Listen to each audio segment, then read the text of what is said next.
संपूर्ण विश्वाला सुख, शांती, मानवता तथा दुःखमुक्तीचा आर्य संदेश देणारे विश्वशांतीदूत महाकारुणिक तथागत भगवान सम्यक संबुद्ध यांना त्रिवार अभिवादन करतो।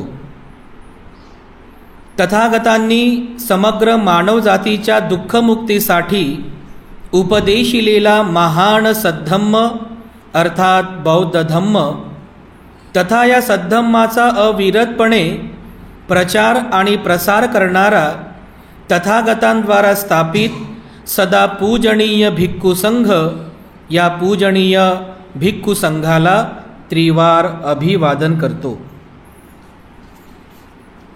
ज्यांच्या अथांग अमर्याद त्याग प्रभावामुळे या भारतभूमीला बुद्धभूमीचे रूप पुन्हा एकदा प्राप्त झालं, असे बौद्ध धम्माचे पुनरुद्धारक तुम्हा आम्हा सर्वांचे उद्धार करते प्रज्ञासूर्य बोधिसत्व डॉक्टर बाबासाहेब आंबेडकर यांच्या समग्र धम्मक्रांतीमध्ये जीवनाच्या शेवटच्या श्वासापर्यंत समर्पित राहू। आजच्या या मंगलमय प्रसंगी संघरत्न बुद्धविहार मयूर पार्क औरंगाबाद या ठिकाणी उपस्थित आपण सर्व धम्म उपासक धम्म उपासिका आपल्या सर्वांप्रती मी सर्वप्रथम अनंत मंगल कामना मंगल आशीष अर्पण करतो आणि आजच्या या वर्षावासकालीन धम्मदेसनेला सुरुवात करतो। उपस्थितांनो,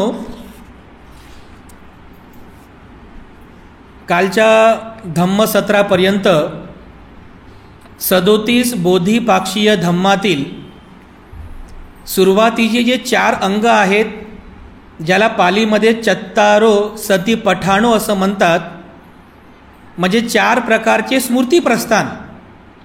कायानुस्मृती म्हणजे शरीराबद्दलची स्मृती करणे, त्यानंतर वेदनानुस्मृती शरीरावर होणाऱ्या विविध वेदनांची स्मृती करणे, त्यानंतर चित्तानुस्मृती आपल्या चित्ताची स्मृती करणे आणि धर्मानुस्मृती धर्माची स्मृती करणे। हे 37 बोधिपाक्षीय धम्मातील सुरुवातीचे 4 अंग आहेत, ज्याला 4 स्मृती प्रस्थान असं म्हणतात। या 4 स्मृती प्रस्थानांपैकी पहिलं जे स्मृती प्रस्थान आहे ते म्हणजे कायानुस्मृती प्रस्थान किंवा ज्याला कायानुपස්සना असं म्हणतात, म्हणजे शरीराबद्दल जागृत राहणे, शरीराला विशेष रूपाने पाहणे, शरीरातील अनित्य अनात्म आणि दुःख या सत्याला जाणणे, त्याची भावना करणे इत्यादी। तर कालच्या धम्मसत्रापर्यंत आपण या 4 स्मृती प्रस्थानांपैकी कायानुस्मृती आपण या ठिकाणी बघितलेली आहे।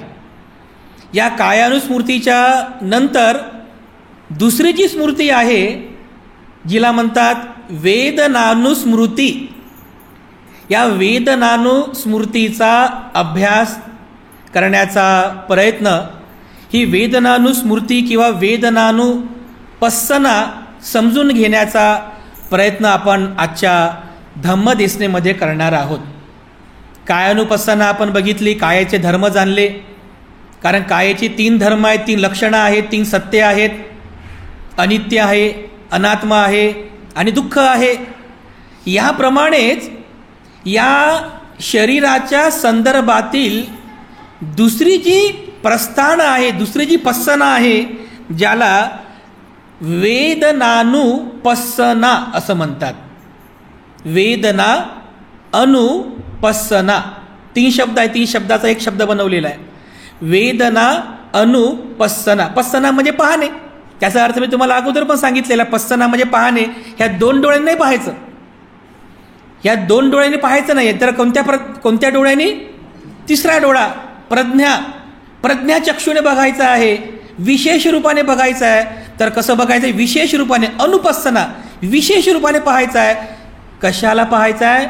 वेदनानुपස්සना, वेदनेला विशेष रूपाने पाहायचं आहे। तर आता वेदनेला विशेष रूपाने पाहायचं आहे, तर आता कोणत्या वेदना आहेत की ज्याला पाहायचं आहे? भगवान बुद्धांनी कोणत्या वेदना सांगितल्या की ज्या वेदनांना तुम्हाला पाहायचं आहे, अनुपस्सना करायची आहे. तर आपल्या साध्या व्यावहारिक भाषेमध्ये वेदना या शब्द आपण कधी वापरतो? एखाद्याला जखम झाली आहे की नाही, आपण म्हणतो ना वेदना होत आहेत का, असं म्हणतो ना आपण. वेदना म्हणजे काय? त्रास होणे. शरीराला जर एखादी जखम झाली असेल तर शरीराला त्या जखमेमुळे जो काही त्रास होतो, जी काही शारीरिक पीडा होते, तर त्याला आपण व्यावहारिक भाषेमध्ये काय म्हणतो? वेदना. डॉक्टर पण विचारतात, घरचे पण विचारतात, वेदना होत आहेत का? किंवा एखाद्या स्त्रीला प्रसूती होत असताना पण ज्या प्रसूतीच्या कळा उत्पन्न होतात, तर सहज आपण म्हणतो प्रसूतीच्या वेदना उत्पन्न झाल्या, चला चला पटकन घाई करा, दवाखान्यात चला, म्हणतो ना असं आपण. म्हणजे व्यावहारिक भाषेमध्ये वेदना हा शब्द शारीरिक जखम, शारीरिक पीडा, शारीरिक कळा याच्या संदर्भामध्ये वापरलेला आपण पाहतो. परंतु बांधवांनो, भगवान बुद्धांनी जो हा वेदना शब्द वापरलेला आहे, हा वेदना शब्द या संदर्भात नाही आहे. शारीरिक जखम, शारीरिक कळा किंवा शारीरिक पीडा या संदर्भात वेदना हा शब्द वापरलेला नाही आहे. वेदना या शब्दाचा अर्थ इथे होतो संवेदना, सेन्सेशन. इंग्लिशमध्ये त्याला सेन्सेशन म्हणतात. सेन्सेशन, संवेदना उत्पन्न होणे, बाह्य या जगताची अनुभूती होणे, त्याला संवेदना म्हणतात. आणि या संवेदनाच्या अर्थाने इथे वेदना शब्द वापरलेला आहे. तर याच्याही पुढे आपण वेदना हा शब्द वापरणार आहोत. संवेदना हा शब्द फार अल्प प्रमाणामध्ये वापरणार आहोत. वेदना हा शब्दच असेल, परंतु वेदना शब्द ऐकल्यानंतर त्या शारीरिक जखमा लक्षात नका घेऊ. संवेदना, सेन्सेशन, म्हणजे ज्या माध्यमातून या बाह्य जगाची जाणीव आपल्याला होते, त्या जाणीवेला म्हणतात, त्या अनुभूतीला म्हणतात वेदना, सेन्सेशन, संवेदना. तर या अर्थाने आपल्याला हा अर्थ घ्यायचा आहे. भगवान बुद्धांनी या शब्दाला, या वेदना या शब्दाला अगदी साध्या सोप्या पद्धतीने सांगितलेलं आहे.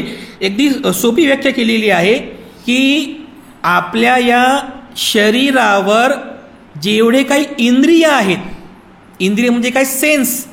किती सेन्स आहेत आपल्या शरीरावर? किती इंद्रिय आहेत? 5 इंद्रिय आहेत ना.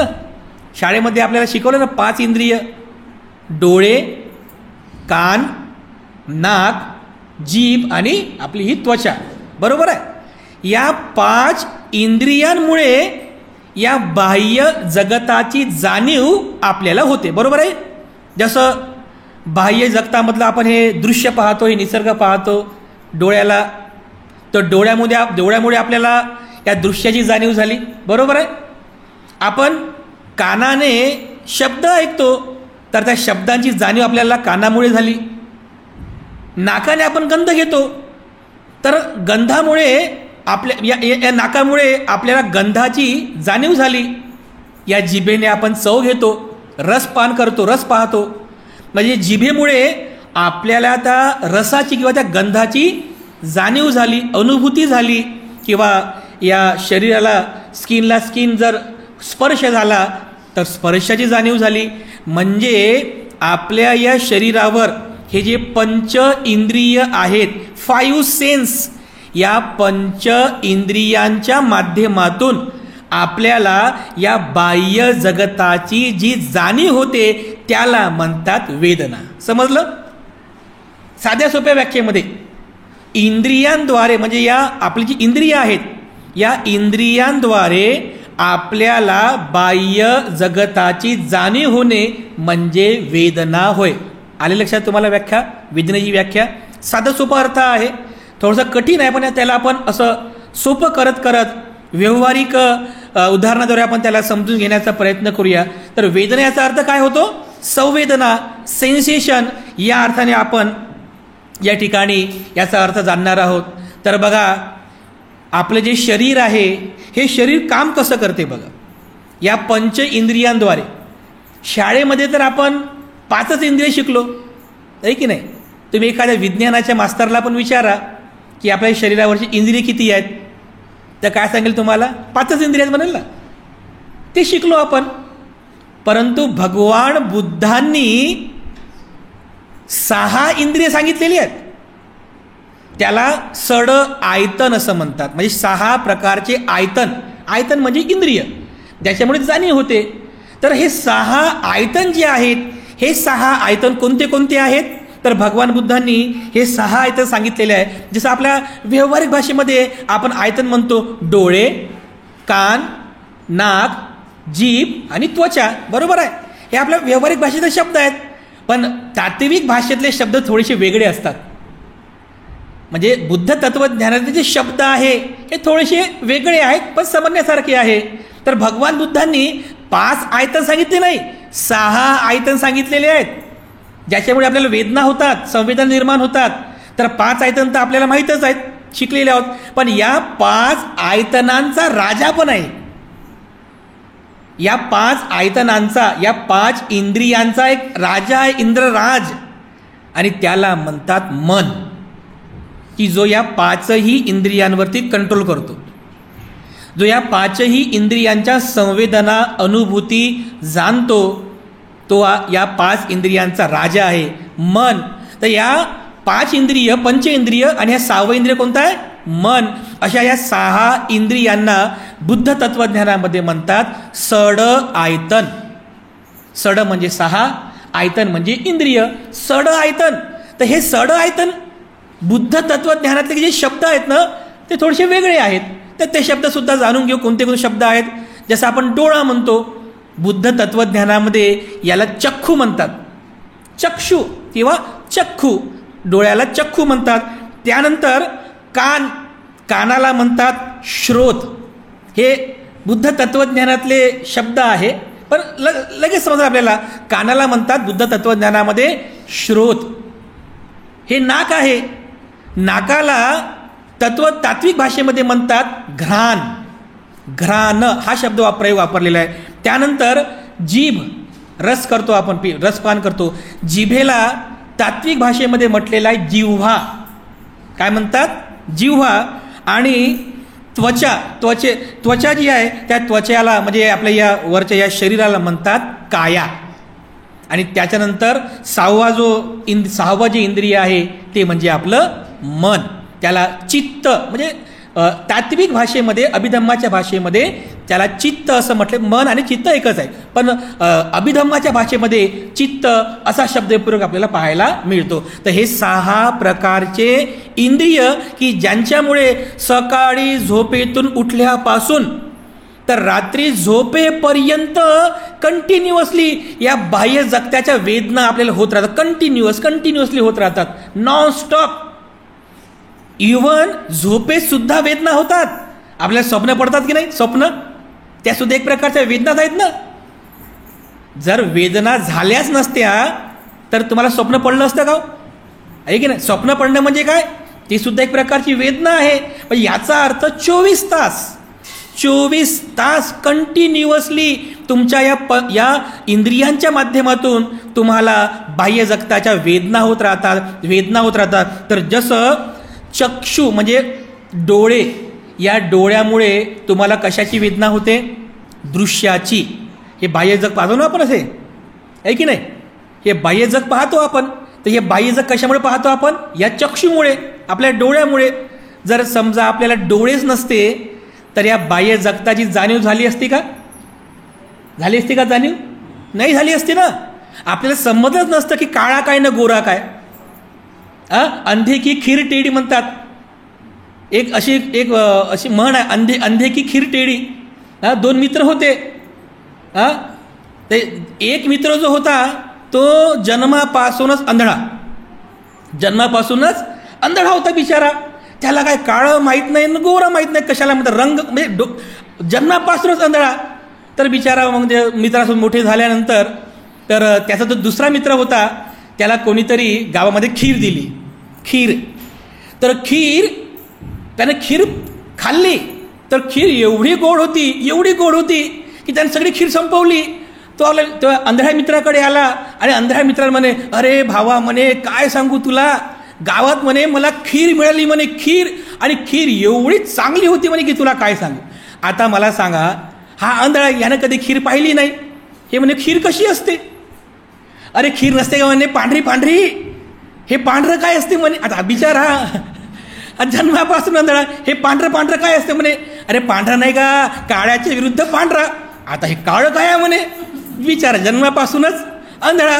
आता त्याला प्रश्न पडला की याला पांढरं काय असते हे कसं समजून सांगा.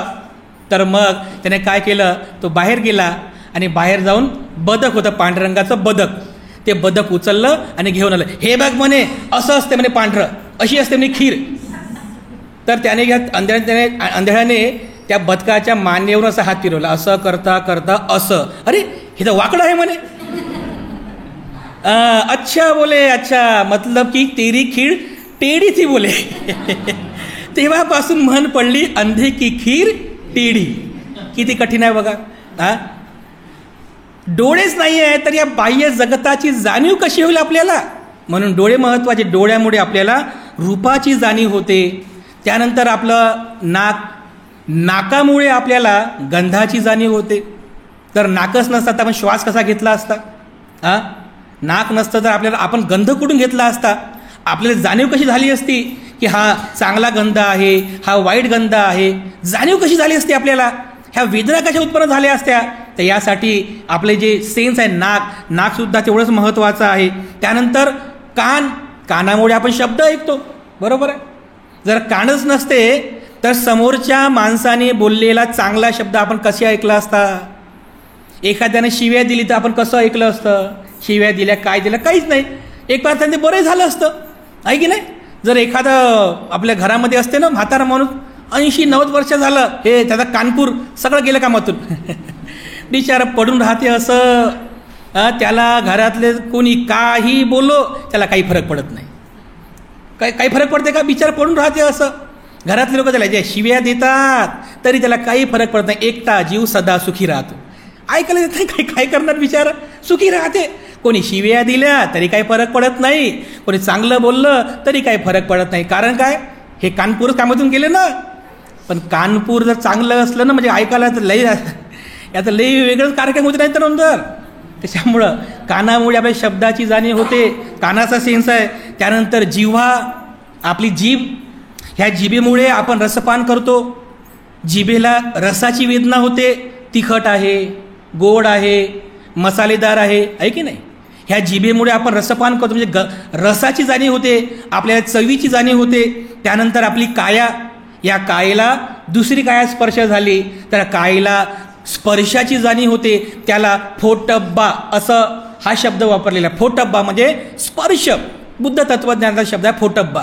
कायेला स्पर्शाची जाणीव होते. आणि आपलं जे मन आहे, जो या सगळ्या इंद्रियांचा राजा आहे, त्याला म्हणतात मन. या मनामध्ये संस्काराची जाणीव होते. संस्कार उत्पन्न होतात, विविध प्रकारचे विचार, संस्कार उत्पन्न होतात. त्याला संखारा असं म्हटलेलं आहे. संखारा. तर बघा, या वेदना ज्या असतात, ज्याला आपण वेदनानुपස්සनेमध्ये पाहत आहोत, ह्याच वेदना आहेत की ज्या वेदनांना तुम्हाला जाणायचं आहे, त्याची भावना करायची आहे. तर भगवान बुद्धाने शिकवलं, एक साधक जेव्हा कायानुपස්සना करतो, म्हणजे कायेबद्दल जाणतो, तर लगेच तो कायेवरती होणाऱ्या वेदनांची सुद्धा पස්සना करतो. या वेदना आहेत काय. हे जे आपलं, म्हणजे आपलं हे जे जीवन आहे ना, हे जीवन म्हणजे एक वेगळा फंड आहे.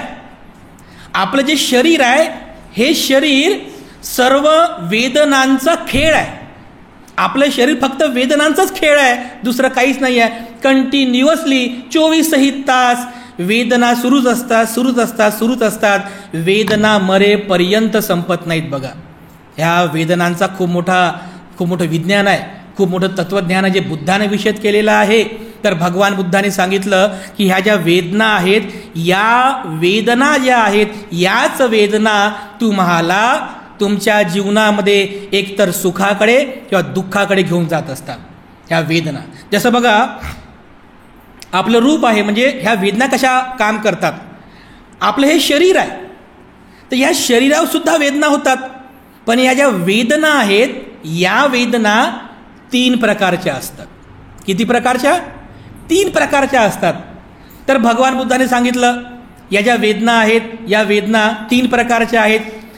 पहिला जो प्रकार आहे त्याला म्हणतात सुखद वेदना, म्हणजे चांगली वेदना, चांगलं वाटते आपल्याला, अशी वेदना झाली चांगलं वाटते, खूप चांगलं वाटते, सुखदायक वाटते, त्याला सुखद वेदना म्हणतात. दुसरा प्रकार आहे दुःखद वेदना, म्हणजे अशी वेदना की ते चांगली वाटत नाही आपल्याला, त्या वेदनांची किळस येते, नको नकोसं वाटते, चिडचिड करतो आपण, नाही नाही म्हणतो, नकोसं वाटते, दुःखद वेदना दुसऱ्या प्रकारची आहे.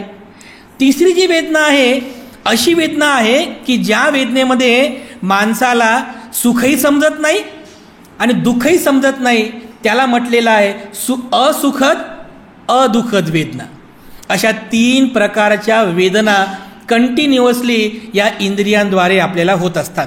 एक तर या शरीरावरती होतात, नाहीतर आपल्या मनावरती होतात. बघा, शरीरावर पण होणाऱ्या वेदना आहेत, या मनावर सुद्धा होणाऱ्या वेदना आहेत.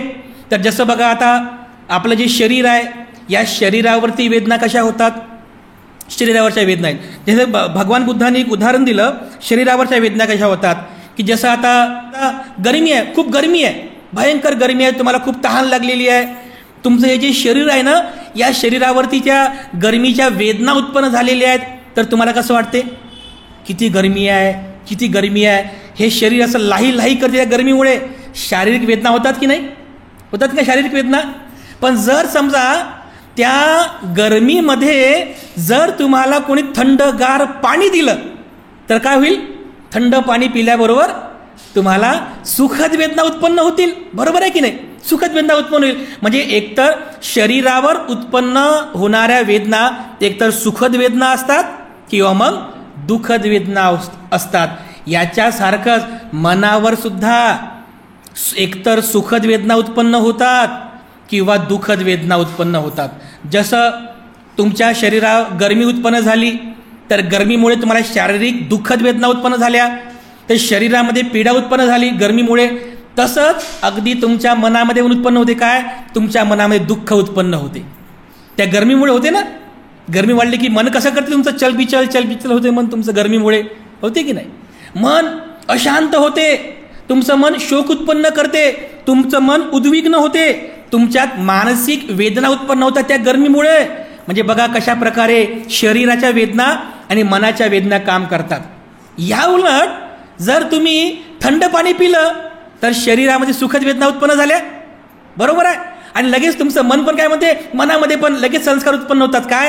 हा, खूप चांगलं वाटलं, खूप चांगलं वाटलं, सुखद वेदना उत्पन्न झाली, तुमच्या मनामध्ये शांती उत्पन्न झाली, तुम्हाला समाधान प्राप्त झालं. कशामुळं?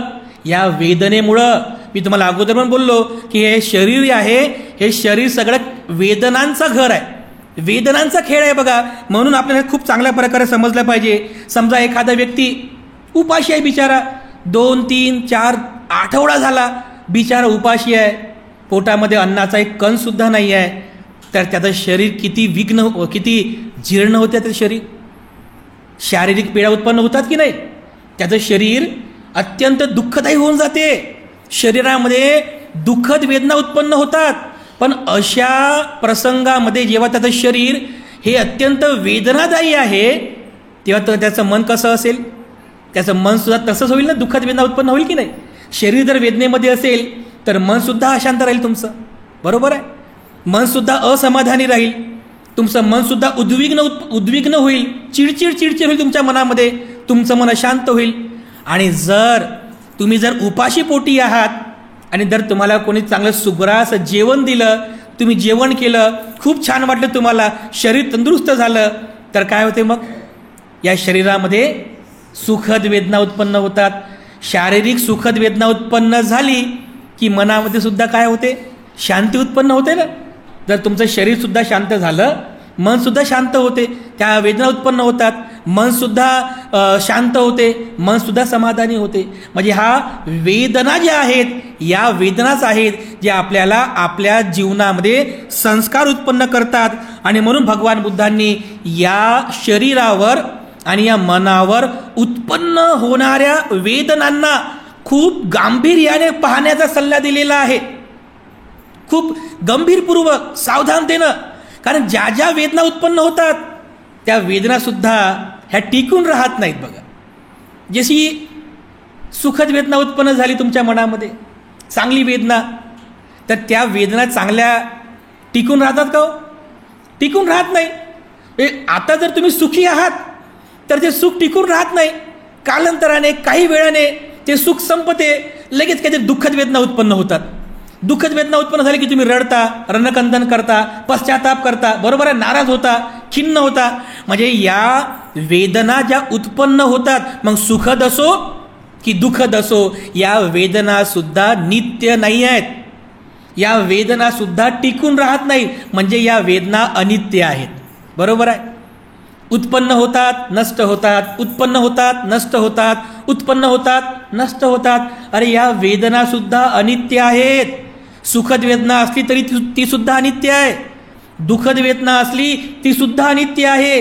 अदुःखद असली ती सुद्धा अनित्य आहे. तर एक कायानुपස්සना करणारा साधक जेव्हा या वेदनांची पස්සना करतो, तर तो काय जाणतो की अरे माझ्या या शरीरामध्ये, या चित्तामध्ये उत्पन्न होणाऱ्या ज्या सुखद वेदना आहे, त्याला एक शब्द वापरलेला आहे, सोमनस्स.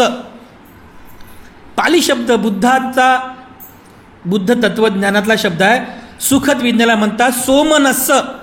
तर तो पाहतो की अरे या सुखद वेदना उत्पन्न झाल्या, अरे पण ह्या अनित्य आहेत, या अनित्य आहेत, या अनित्य आहेत. जर दुःखद वेदना उत्पन्न झाल्या तर तो कायानुपस्थित असंही जाणतो, अरे हे सुद्धा अनित्य आहे, हे सुद्धा अनित्य आहे, हे सुद्धा अनित्य आहे. त्या दुःखद वेदनेला दोमनस्स असं म्हटलेलं आहे. म्हणजे सुखद वेदनेला सोमनस्स आणि दुःखद वेदनेला दोमनस्स. आणि कधी कधी अदुःखद म्हणजे सुखही नाही आणि दुःखही नाही, अशा पण वेदना उत्पन्न होतात. त्याला म्हणतात उपेक्षा. उपेक्षा वेदना. अशाही वेळेस तो कायानुपस्थित भावना करतो की अरे हे सुद्धा अनित्य आहे, हे सुद्धा अनित्य आहे. आणि मग ज्या वेदना अनित्य आहे, मग जे अनित्य आहे, संपणार आहे, नाशिवंत आहे, त्याच्याबद्दल कसला लोभ ठेवायचा, त्याच्याबद्दल कसली आसक्ती ठेवायची, असो तो चिंतन करतो आणि त्या वेदनेला जाणण्याचा प्रयत्न करतो. अशा पद्धतीने एक साधक आपल्या शरीरामध्ये उत्पन्न होणाऱ्या या सर्व वेदनांना जाणण्याचा प्रयत्न करतो. बघा, कधी कधी आपल्याला एक प्रश्न पडतो की आपलं हे जे शरीर आहे, हे शरीर काम कसं करते. प्रश्न पडतो ना. जसं आपल्याकडे इलेक्ट्रॉनिक अप्लायन्सेस असतात, बरोबर आहे. आपण त्याला शॉकेटमध्ये, बोर्डामध्ये जर त्या शॉकेटमध्ये जर पिन लावली, त्याच्यामध्ये इलेक्ट्रिक करंट येते, ते मशीन बरोबर काम करते, बरोबर आहे की नाही.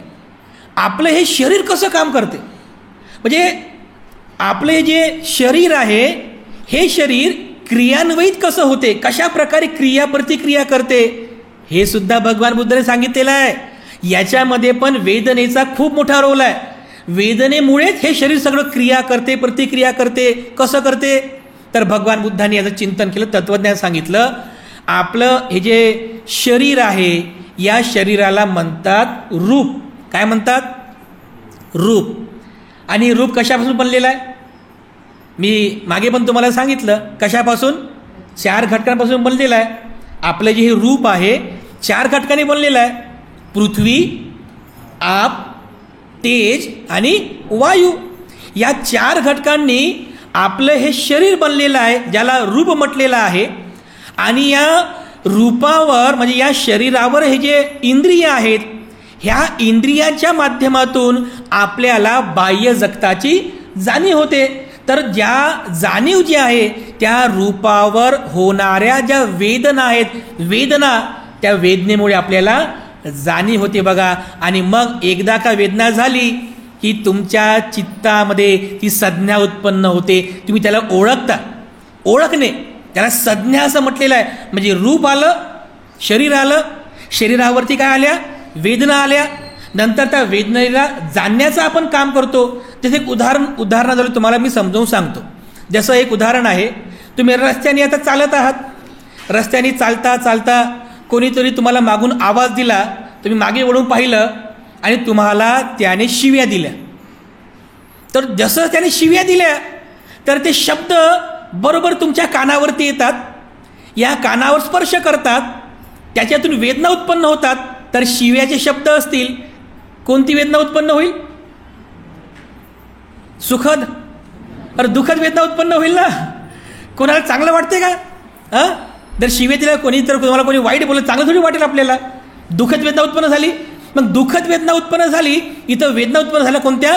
दुःखद वेदना उत्पन्न झाल्या. तर आपण ते त्याला जाणलं ते सुखद आहे की दुःखद आहे हे कान जाणत नसते. लक्षात येतं तुम्हाला? हे जे आपले कानं असतात ना, ह्या कानांना माहीत नाही आहे की हे शब्द चांगले आहेत की वाईट आहे. हे शब्द चांगले की वाईट हे जाणण्याचं बल आहे, त्याला म्हणतात संज्ञा. संज्ञा म्हणजे जाणीव होणे, त्याला ओळखणे. ते शब्द चांगले आहेत की नाही, ते शब्द माझ्या कल्याणाचे आहेत की नाही, जाणीव करणे, त्याला काय म्हणतात? संज्ञा. जसं उदाहरणार्थ, जर तुम्हाला त्या शब्दाचा अर्थच माहीत नाही तर तुम्हाला त्याची जाणीव उत्पन्न होईल का? आता त्या माणसाने तुम्हाला शिव्या दिल्या, त्या शिव्या तुम्हाला समजल्या, मराठीमध्ये होत्या म्हणून समजल्या, मराठीमध्ये होत्या म्हणून समजल्या. अरे यानं मला शिवी दिली आईवरून, तर तुम्ही त्याच्यावर प्रतिक्रिया करता. शब्द आले आईच्या म्हणजे शिवी आली, इथं कानावरती शब्द स्पर्श झाला, दुःखद वेदना उत्पन्न झाली. तुम्ही त्याला संज्ञेनं ओळखलं की अरे दुःखद आहे, दुःखद आहे, अरे दुःखद आहे. लगेच दुःखद म्हटलं की तुमच्या चित्तामध्ये काय उत्पन्न होईल? राग उत्पन्न होईल. राग उत्पन्न होईल ना. आणि राग उत्पन्न झाला की मग झाले भांडणं सुरू. बरोबर आहे? द्वेष उत्पन्न झाला की झाले भांडणं सुरू. असंच होते ना. म्हणजे रूप, त्याच्यावरती आल्या वेदना, त्याच्यावर ओळख निर्माण होते म्हणजे संज्ञा, आणि संज्ञेतून उत्पन्न होते संस्कार. आणि हे संस्कार उत्पन्न होतात तुमच्या भूतकाळातील जाणीवेवरून. भूतकाळामध्ये तुम्ही जे शब्द ऐकलेले असतात, जसं उदाहरणार्थ बघा, मी जर काही म्हटलं तुम्हाला, जसं मी म्हणलं पिलू वाल कंडी टिक्क पिरंबी, काय समजलं तुम्हाला? तुम्हाला वाटतं भंतीने मला शिवे तर दिल्या नाही हो. पिलू वाल कंडी टिक्क पिरंबिल, काही समजलं? म्हणजे मी माझ्या तोंडातून शब्द बाहेर काढले, बरोबर आहे, ते शब्द तुमच्या कानापर्यंत आले, इथं वेदना पण झाल्या, पण सुखद आहे की दुःखद आहे हेच माहीत नाही. कारण त्या संज्ञेनं तुम्ही ओळखलंच नाही त्याला की हे पिलू वाल कंडी टिक्क पिरंबिल. भंतीने तर म्हटलं, त्या भंतीने चांगलं म्हटलं की वाईट म्हटलं का शिव्या दिल्या समजूनच राहिलं, समजतच नाही आहे. म्हणजे संज्ञा तिथं कामच करत नाही आहे. का काम करत नाही आहे? कारण यापूर्वी भूतकाळामध्ये तो शब्द तुम्ही कधी ऐकलाच नाही. बरोबर आहे की नाही? कधी ऐकलाच नाही. मग जो शब्द तुम्ही ऐकला नाही, त्याची ओळख नाही, त्याच्याप्रती तुम्ही प्रतिक्रिया करणार? काहीच करणार नाही. शांतच बसून राहणार बघा, काहीच करणार नाही. जसं बघा, एक खूप शिकलेला माणूस गावाकडे गेला, खेड्यापाड्यानं गेला, खेड्याला गेला, आणि खेड्यातले लोक बिचारे अडाणी लोक असतात. तर शेतामध्ये गेला. शेतामध्ये चालता चालता त्या शेतकऱ्याने त्या गाईचं शेण होतं, ताजं शेण एकदम, तिथं समोर ठेवलं होतं, आणि त्या श्रीमंत माणसाचा पाय त्याच्यामध्ये पडला आणि हॅपी बर्थडे झाला. तर तो रागाच्या भरामध्ये आला, आणि रागाच्या भरात त्या शेतकऱ्याला म्हटला, यू बास्टर्ड. इंग्लिशमधली शिवाय दिली, यू बास्टर्ड. तो शेतकरी त्याच्याकडेच पाहत होता. काहीतरी म्हटलं म्हणे यानं, मग समजलं नाही काय म्हटलं. काय चांगलं म्हटलं की वाईट म्हटलं? यू बास्टर्ड म्हणे.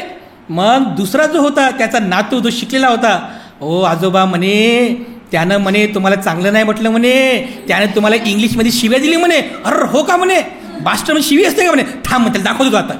झाली प्रतिक्रिया.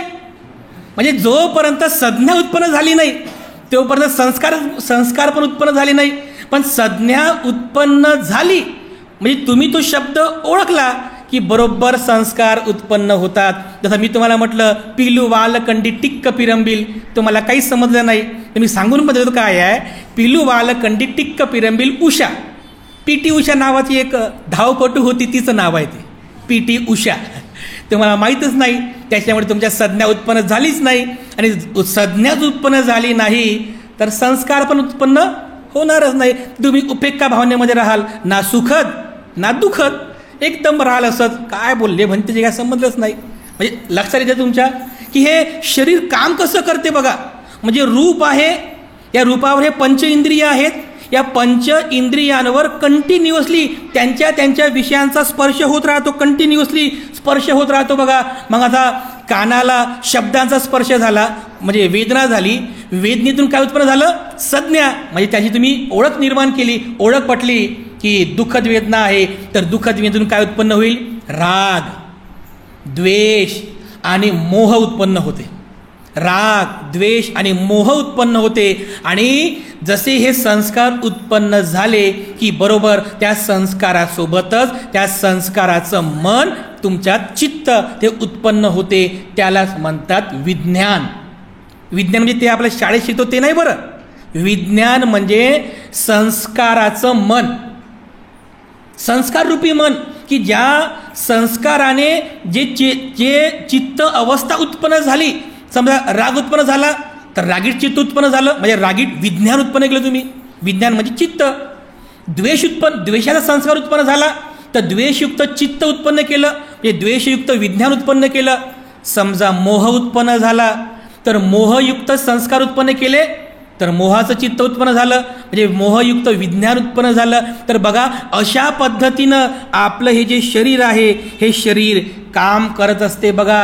रूप, वेदना, संज्ञा, संस्कार आणि विज्ञान. समजलं? म्हणजे हे शरीर कार्य कसं करते, हे शरीर क्रियान्वित कसं होते. आता हे जे मी तुम्हाला सांगतोय ना, हे रूप, वेदना, संज्ञा, संस्कार आणि विज्ञान हे सांगायला मला 15-20 मिनटं लागले, बरोबर आहे. पण शरीर हे जे घडते ना, हे जे ह्या 5 गोष्टी ज्या घडतात ह्या खूप फास्ट घडतात बघा, एकदम फास्ट. म्हणजे त्याला आपण क्षणाचाही विलंब लागत नाही, इतक्या फास्टली ह्या गोष्टी घडतात. साधारण माणूस याला जाणू शकत नाही, असं याला स्कंद करून ओळखू शकत नाही. ते फक्त भगवान बुद्धांनी जाणलं की आपलं शरीर अशा प्रकारे या 5 म्हणजे हे जे 5 स्कंद आहेत या 5 उपादान स्कंदाद्वारे शरीर काम करत असते कंटिन्युअसली. तर आपलं हे रूप आहे, हे शरीर, म्हणजे या पंच इंद्रियांवरती होणाऱ्या वेदना आहेत, त्या वेदनेला जाणल्यानंतर त्याला ओळखतो आपण, ती संज्ञा आहे. त्यानंतर त्या संज्ञेतून उत्पन्न होणारे संस्कार आहेत आणि त्या संस्कारातून उत्पन्न होणारं तुमचं विज्ञान म्हणजे तुमचं मन आहे. या 5 गोष्टींना म्हणतात पंच उपादान स्कंध. समजलं? पंच उपादान स्कंध हे थोडं कठीण आहे बघा हे, पण हे थोडं सोपं भाषेत तुम्हाला सांगण्याचा मी प्रयत्न करत आहोत जेणेकरून तुम्हाला ते समजेल. हे पंच उपादान स्कंध आहेत जे कंटिन्युअसली चालू असतात बघा, कंटिन्युअसली. म्हणजे तुम्ही सकाळी झोपेतून उठल्यापासून तर रात्री झोपेपर्यंत तुमचे डोळे पण काम करतात, नाक पण काम करते, जीभ पण काम करत राहते, कानं पण कंटिन्युअसली कामं करत राहतात, शरीर पण कंटिन्युअसली काम करत राहते बघा.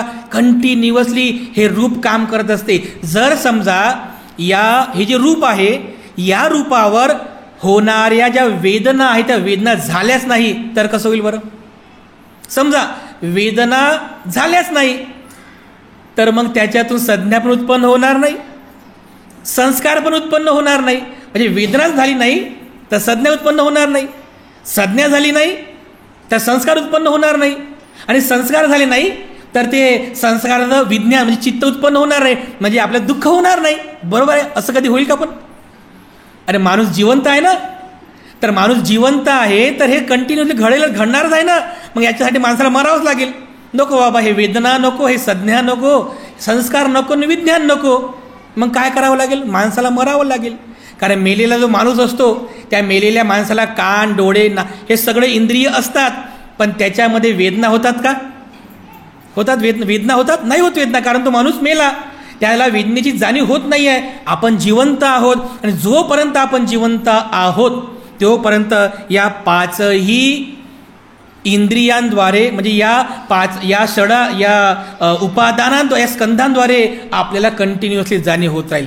तर भगवान बुद्धाने जेव्हा या गोष्टीचं चिंतन केलं कायानुपस्थाना करत असताना की अरे आपल्या या कायेवर म्हणजे आपल्या या रूपावर सतत या वेदना प्रहार करत राहतात, या वेदना प्रहार करत राहतात. तुमच्या जीवनामध्ये जर तुम्हाला सुखद वेदना उत्पन्न सुख मिळालं, त्याला पण कारण तुमच्या वेदना आहेत. तुमच्या जीवनामध्ये जर तुम्हाला दुःख मिळालं, त्याला पण कारण तुमच्या वेदना आहेत. तर जर या सुखाला किंवा दुःखाला जाणायचं असेल, तर जर आपण या वेदनांना जर जिंकता आलं तर किती बरं होईल. या वेदनांना जर तुम्ही जिंकू शकले, या वेदनांवर जर तुम्ही कंट्रोल करू शकले, तर तुम्हाला तुमचं जीवनातील दुःखसुद्धा कमी करता येईल. तर भगवान बुद्धांनी याचं मूळ कारण शोधलं बघा. मूळ कारण की ह्या वेदनाच का उत्पन्न होतात. शरीर तर आहे, इंद्रिय पण आहे, परंतु त्या वेदना उत्पन्न होण्याचं मूळ कारण काय आहे. तर भगवान बुद्ध म्हणतात त्या पाली वचनांमध्ये, स्पर्शातून वेदना उत्पन्न होतात. फस्सोपच्चया वेदना. तुम्ही सकाळच्या सत्रामध्ये ते म्हणता ना, अविद्या पच्चया संखारा, प्रतीत्य समुत्पाद सिद्धांताची गाथा आहे बघा. एखाद्या वेळेस ते सुद्धा गाथा म्हणत चला. प्रतीत्य समुत्पाद गाथा म्हणजे भगवान बुद्धांनी 12 कड्यांचा उलगडा केला की दुःख कसं उत्पन्न होते हळूहळू हळूहळू या 12 कड्यांमधून. आणि जर दुःख नष्ट करायचं असेल तर त्याला त्या 12 कड्यांना जर आपण तोडत गेलो, एक कडी तोडत गेलो तर एक कडी तुटली, दुसरी कडी तुटली, असं तोडता 12 कड्या तुटल्या तर दुःखसुद्धा नष्ट होते. याला प्रतीत्य समुत्पाद सिद्धांत बुद्धाने म्हटलेला आहे. म्हणजे स्पर्शातून वेदना उत्पन्न होतात. डोळ्याला दृश्याची वेदना झाली, स्पर्श झाला, वेदना उत्पन्न झाली. कानाला शब्दांचा स्पर्श झाला, वेदना उत्पन्न झाली. नाकाला गंधाचा स्पर्श झाला, वेदना उत्पन्न झाली. या जिभेला रसाचा स्पर्श झाला, वेदना उत्पन्न झाली. शरीराला शरीर स्पर्श झाला किंवा शरीराला हवा लागणे, थंडी वारा ताप असं स्पर्श होणे, तिथे स्पर्श झाला, वेदना उत्पन्न झाली. म्हणजे काय, फस्सोपच्चया वेदना. समजलं. स्पर्शामुळे वेदना उत्पन्न झाली. बुद्ध पुढे काय म्हणतात, फस्सोपच्चया वेदना, वेदना पच्चया तन्हा. आणि या वेदनेमुळे तृष्णा उत्पन्न होत आहे. तृष्णा कोणती, सुखद वेदना उत्पन्न झाली, हवं असं वाटते, अजून पाहिजे, अजून पाहिजे, अजून पाहिजे म्हणते की नाही माणूस, अजून पाहिजे. आणि दुःखद वेदना झाली तर त्याच्यामध्ये आपण द्वेष उत्पन्न करतो.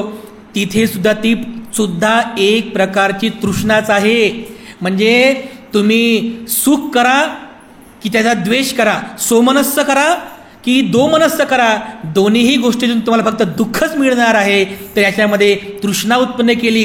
फस्सोपच्चया वेदना, स्पर्शातून वेदना उत्पन्न झाली. वेदना पच्चया तन्हा, वेदनेमुळे तृष्णा उत्पन्न झाली. तन्हा पच्चया उपादान, हे जे तुम्हाला सांगितलं ना आता, रूप, वेदना, संज्ञा, संस्कार, विज्ञान. तन्हा पच्चया उपादान. अरे त्या तृष्णेतून उपादान निर्माण झालं. कोणतं उपादान, वेदना, मग संज्ञा, मग संस्कार आणि मग विज्ञान. ते विज्ञानचे चित्त उत्पन्न होऊ लागलं. काय, वेदना पच्चया तन्हा, तन्हा पच्चया उपादान, उपादान पच्चया भव, भव म्हणजे संसार. अरे या उपादानामधूनच हा संसार सुरू आहे.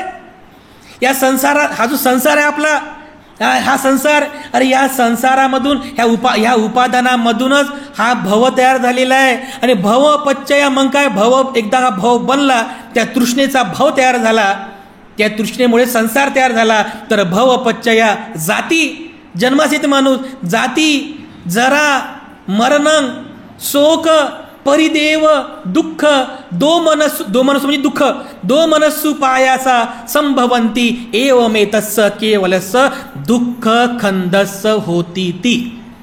अशा प्रकारे दुःखाचे स्कंध आपण तयार करतो बघा. कशातून सुरू झालं हे सगळं, कशातून निर्माण झालं, केवळ या वेदनेमधून निर्माण झालं बघा. फक्त वेदनेमुळे. ते तुम्ही सकाळच्या सत्रामध्ये एखाद्या वेळेस म्हणा तुम्ही ते प्रतीत्य समुत्पाद सिद्धांत. अविद्या पच्चया संखारा, संखारा पच्चया वियानं, वियानं पच्चया नामरूपं, नामरूपं पच्चया सडायतनं. सडायतन शब्द आला आहे ना, 6 आयतन, पंच इंद्रियाने मन, सडायतनं, सडायतनं पच्चया फस्सो. या 6 आयतनाला फस्स होते म्हणजे स्पर्श होते. फस्सो पच्चया वेदना, वेदना पच्चया तन्हा, तन्हा पच्चया उपादान, उपादान पच्चया भव, आणि भव पच्चया जाती जरा मरणं शोक परिदेव दुःख दो मनस्सु पायासा संभवंती एवमेतस्य केवलस्य दुःख खंदस्य होती ती. बघा इथं दुःखाची निर्मिती होत आहे. बघा इथे संसाराची निर्मिती होत आहे. कशामुळं? केवळ वेदनेमुळं. म्हणून मी तुम्हाला अगोदर बोललो की हे शरीर केवळ वेदनेचं, हे शरीर जे आहे हे वेदनेचा खेळ आहे. कंटिन्युअसली वेदना होत राहते, वेदनांचा खेळ आहे बघा हे शरीर. आणि म्हणूनच या वेदनांना जिंकणारा एक साधक जेव्हा असतो तो कायानुपස්සना करतो, वेदनानुपස්සना करतो, तर तो वेदनानुपස්සना करत असताना तो सुद्धा जिवंतच आहे, परंतु सामान्य माणसापेक्षा फार वेगळा असतो बघा. कारण तो जाणतो या वेदनानुपස්සनेमध्ये तो साधक असं जाणतो की अरे वेदना पच्चयात स्पस्सोपच्चया वेदना, म्हणजे या 6 आयतनांना जो स्पर्श होत आहे त्या स्पर्शामुळे माझ्यात वेदना उत्पन्न होत आहे. या वेदना ज्या आहेत या वेदना अनित्य आहेत असं तो जाणतो. उत्पन्न झाल्या नष्ट होतील, उत्पन्न होईल पुन्हा नष्ट होईल, उत्पन्न होईल पुन्हा नष्ट होईल. अरे ह्या वेदना टिकणाऱ्या नाहीये, ह्या वेदना टिकाऊ नाही आहेत, ह्या वेदना अनित्य आहे, संपणारे आहे. उत्पन्न होणे नष्ट होणे, उत्पन्न होणे नष्ट होणे हा त्यांचा धर्म आहे. तर जे नष्ट होणारं आहे, जे संपणारं आहे ते मी नाही आणि ते माझं नाही बघा. आणि म्हणून बुद्धाने सांगितलं एक साधक तसं चिंतन करतो की हे जे रूप आहे माझं शरीर, जसं आपण कायानुपස්සनामध्ये जाणलं काय, माझं शरीर ही जी पृथ्वी, म्हणजे शरीर 4 घटकाने बनलेलं आहे, ही पृथ्वी ही सुद्धा माझी नाही. याच्यामध्ये असलेलं जे आप आहे हे सुद्धा माझं नाही आहे, तेज ते सुद्धा माझं नाही आहे, आणि जी हवा आहे ते सुद्धा माझं नाही आहे. अरे या शरीराचे जे 4 घटक आहेत ते मी नाही आणि ते माझं नाही आहे, अनित्य आहे, अनित्य आहे. नंतर रूपाच्या नंतर चित्ताचे हे 4 स्कंद कोणते? वेदना, संज्ञा, संस्कार, विज्ञान. हे चित्ताचे 4 स्कंद, म्हणजे रूपाचे 4 झाले, पृथ्वी, आप, तेज आणि वायू. आणि चित्ताचे किती आहेत? 4 स्कंद, वेदना, संज्ञा, संस्कार, विज्ञान. चित्ताचे 4 स्कंद, याला अठ्ठकलाप असं म्हणतात तात्विक भाषेमध्ये. तर मग तो जाणतो की अरे जसं शरीर माझं अनित्य आहे, तिथे मी नाही, माझं नाही, अगदी त्याप्रमाणे ह्या ज्या वेदना उत्पन्न होतात ह्या वेदना सुद्धा मी नाही आहे आणि ह्या वेदना सुद्धा माझ्या नाही आहेत, हे सुद्धा अनित्य आहे. जी संज्ञा उत्पन्न झाली ते सुद्धा मी नाही आहे, ते सुद्धा माझं नाही आहे, हे सुद्धा अनित्य आहे. आणि जे संस्कार उत्पन्न झाले ते संस्कार सुद्धा मी नाही आहे, माझं नाही आहे, ते सुद्धा अनित्य आहे. आणि ज्या संस्कारातून जे मन उत्पन्न होत असेल ते सुद्धा मी नाही आहे, माझं नाही आहे, ते सुद्धा अनित्य आहे. असं वेदनानुपස්සना करणारा साधक अशा प्रकारे जाणतो बघा. बुद्धांचं बघा एक प्रेरणादायी उदाहरण आहे. एक विक्षिप्त मनाचा व्यक्ती भगवान बुद्धांच्या कुटीबाहेर येऊन भगवान बुद्धांना खूप शिव्या देत आहे, खूप शिव्या देत आहे, वाईट बोलत आहे, बरं वाईट बोलत आहे. सगळे भिक्षू ऐकत आहेत, पण भगवान बुद्ध त्याला बिलकुल प्रतिक्रिया देत नाही आहेत. तर भिक्षू म्हणाले, भगवान तो एक विक्षिप्त व्यक्ती, एक पागल व्यक्ती तुम्हाला खूप वेळचा शिव्या देत आहे, वाईट बोलत आहे, तुम्ही त्याच्यावर काहीच प्रतिक्रिया देत नाही आहेत. तर भगवान बुद्ध त्या माणसाला जवळ बोलवतात. त्याला जवळ बोलवल्यानंतर त्याला विचारतात, तुमच्याकडे कधी पाहुणे येतात का? तर तो म्हणे, हो आमच्याकडे नेहमी पाहुणे येतात. अच्छा, मग जे पाहुणे येतात तुमच्याकडे, नातेवाईक येतात, तर ते येताना तुमच्यासाठी काही बक्षीस वगैरे घेऊन येतात का? हो, ते नातेवाईक येताना आमच्यासाठी बक्षीस वगैरे काही गिफ्ट वगैरे घेऊन येतात. मग जर समजा तुमच्या नातेवाईकांनी आणलेलं ते बक्षीस जर तुम्ही घेतलं नाही तर त्याचं काय होते? जर ते आम्ही घेतलं नाही तर ते त्यांच्याकडेच राहते म्हणतंय, ते त्यांच्याकडेच राहते. तर भगवान बुद्ध म्हटले, असंच आहे माणसा, तू आमच्याकडे पाहुणा म्हणून आलेला आहेस आणि जे तू शिव्या दिल्या हे सगळं आमच्यासाठी काय? हे बक्षीस म्हणून आहे. हे बक्षीस आम्हाला नको, ते तुझं तुलाच राहू दे, म्हणजे तुझ्या शिव्या तुलाच राहू दे. म्हणजे बघा भगवान बुद्धांनी किती सुंदर पद्धतीने त्याच्यावर बिलकुल दुःखद प्रतिक्रिया दिली नाही. म्हणजे शब्द तर ऐकले, पण शब्दामुळे होणाऱ्या ज्या वेदना आहेत त्या वेदना दुःखद नव्हत्या, त्या वेदना सुखद पण नव्हत्या. म्हणजे बुद्ध जे असतात त्या बुद्धांना सुद्धा कानं असतात, बुद्धांना सुद्धा डोळे, कान, नाक, जीभ, त्वचा सगळं काही असते. पण बुद्ध सामान्य लोकांमध्ये राहूनही असामान्य असतात.